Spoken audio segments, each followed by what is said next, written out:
Hi Liam and Drew, Uncle Eric. I'm just going to do a little quick tutorial for you on all the things I know about drums. And you know I'm not really a drummer, I'm a guitar player, so there's not much for me to say.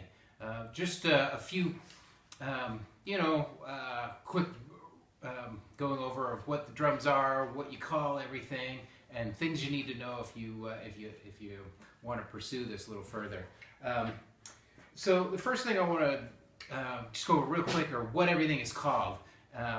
Because each one of these drums has a different name, and you know when you're in school or you're around a teacher or you're talking to your friends, you want to know what they're talking about. So number one thing is this guy. This is the snare drum, and it's the one that makes this snappy sound. And the reason that it makes this snappy sound is because there's literally little metal springs underneath it in the bottom of it, and by putting those springs down there, you get that nice choppy sound. Now, most snare drums have a little lever on the side that you can flip, and I'm sure your snare drum does the same thing. If you turn this lever down, you disengage the springs, so it doesn't make that snap anymore. But you put the springs back on, and you get the snap back. So that's a snare drum. Next thing is I want to talk about a tom. The tom is the one that's right up here on top of the drum kit. And some drum kits have multiple toms. They have a high one and a low one. And sometimes you'll hear them referred to as rack toms. And the reason they call them rack toms is because they're connected to a little rack that sits on top of this drum here. And I'm pretty sure your kit has that, where it's racked onto the top. And sometimes there's 1, 2, and even 3 different kinds of rack toms. But anyway, so you got the snare, you got the tom, and then this one over here is called the floor tom. And the reason it's called a floor tom is because it's not racked up to anything. It literally sits on its own legs on the floor. So, and this is a nice low drum. So there's your floor tom. So you got snare, rack tom, floor tom. And then the last drum is this big guy down here. This is called the bass drum. And it's also sometimes called the kick drum. And the reason it's called the kick drum is because there's a pedal that you use to play it, and it feels like you're kicking it.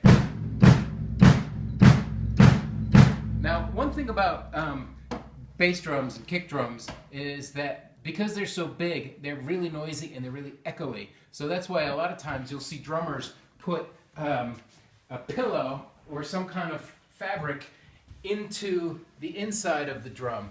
And the more fabric you put in there, the more you'll deaden the sound. But the less you put in there, the more it reverberates and has a real echoey sound. You really don't want a nice that echoey sound. You want that hold the bass sound without too much echo in it. Okay, so those are the drums. The next thing I want to talk about are the cymbals. So the number one cymbal that you play a lot is this thing over here right next to the snare, and it's got a pedal on it. That is called the hi-hat. And there's actually 2 cymbals next on top of each other, and by working this pedal, you cause them to crash into each other. And you can play it just like this, or you can use your stick. So that one's controlled by your foot and with your hand. The next cymbal is what we call a crash cymbal, and you call it crash because you literally give a nice big crash. And that one is usually used to emphasize a drum, you know. And then the next cymbal is this guy over here, and this is called the ride cymbal. And the reason it's called the ride is because you don't necessarily smash it like a crash cymbal, but instead you will ride it.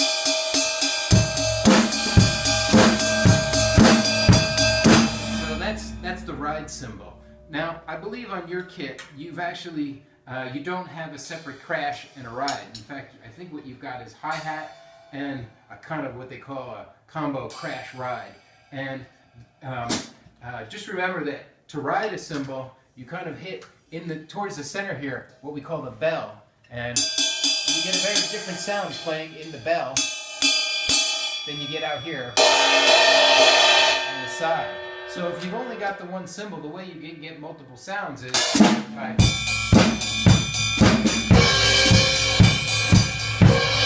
so you ride it on the bell, but crash it on the edge. Cool. One quick thing about when you're setting up your cymbals, these little lugs that you tighten down, don't tighten it all the way. You want your cymbal to have a little bit of play so that when you hit it, it moves around a little. I made the mistake when I first started playing drums of cranking them all the way down, and they didn't move and they didn't give you a nice ringing sound. Next thing I want to talk about real quick is what otherwise is the stool, but it's people call it the throne. So you hear people refer to throne, and it's just a stool, but you want a nice padded throne, so you can sit here if your throne breaks. They're not too expensive to replace. A piece of hardware that's vital to every drummer is this little guy. This right here is the key, the drum key. And the reason you need a drum key is that drums have these little lugs, these little screw-down lugs on them. Every drum has them. Even some of the hardware on the cymbal stands has them. And it looks different than usual nuts. It's four-sided. Well, they're universal, and every drum key is the same. And the drum key can be used to tighten and loosen these lugs. Now here's the thing that I can't really tell you about because I don't know, but drums need to be tuned. So it'd be a really good idea if you know another drummer or you've got a teacher to come over and have them help you tune it. And the way they do that is by using the drum key, and you turn it a little bit on each lug, and you go around until you get the drum tuned up to the sound you want. So drum key, very important. They're universal, so if you lose your drum key, just go to the music store, tell them you need a drum key, and you'll get another one. Sticks, there's a lot of different sticks out in the world. Some are big and heavy, some are smaller and thinner. Different kinds of styles of drums use different kind of sticks. I sent you a couple of pairs of sticks. I sent you the Vic Firth 5As. Those are universal. You can use 5As for any kind of drums, jazz or rock or anything, and they're good, lightweight, they're not too heavy. So see what you like, and if you want something heavier, you can get different sticks. But just know that when you go to a music store and you ask for sticks, the first thing they're going to ask you is, what size do you want? Well, you can just tell them what kind of music you'd like to play, and they'll help you out. The final bit of hardware that might be useful to you are earplugs. If you're going to play for a long time, get some kind of earplugs. You can go to a music store to get good musical ones, or you can just use the foam ones. Putting tissue or cotton in your ears doesn't help. All the sound gets through. So get some kind of special musical earplugs. I highly recommend it if you're going to be playing for a while. Okay, here's a little music lesson for you. The first thing you need to know about music is that most rock and roll is in what we call 4/4 time. What does 4/4 time mean? It means that everything is counted in fours. All music is counted in fours. 1, 2, 3, 4. 1, 2, 3, 4. 2, 3, 4. 1, 2, 3, 4. Okay, now this is the first thing you want to perfect. You want to just start with your kick drum. No hands, just sit down at your kick drum and count to 4. 1, 2, 3, 4. And you want to get regular at this. It's really important that the drummer holds down a beat and not speed up and not slow down. That's really the most important thing a drummer can do. So once you get your 4/4 on the kick drum, then you can add in your hi-hat. Again, no hands, just working with my feet now. And to start with, add in a hi-hat every other. So 1, 2, 3, 4. So putting the hi-hat on the 2 and the 4. It's almost like you got music already. So once you've got the 4 on the floor and 2's on the hi-hat, then you can add in. Then add in your hands 1 at a time.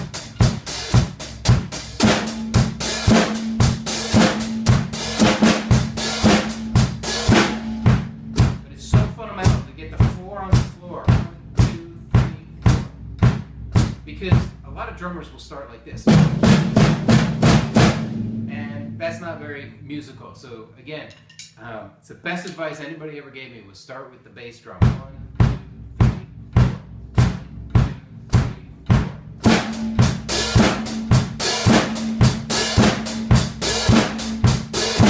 3. Quick word about the way you hold your sticks. A lot of rock drummers hold their sticks like this.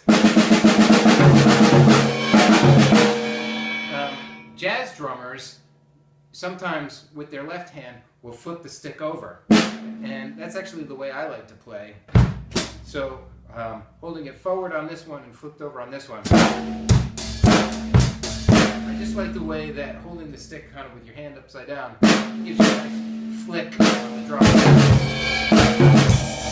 Now, the drummer that I play with in my band will use both. So he might start like this, and then flip his hand over at some point.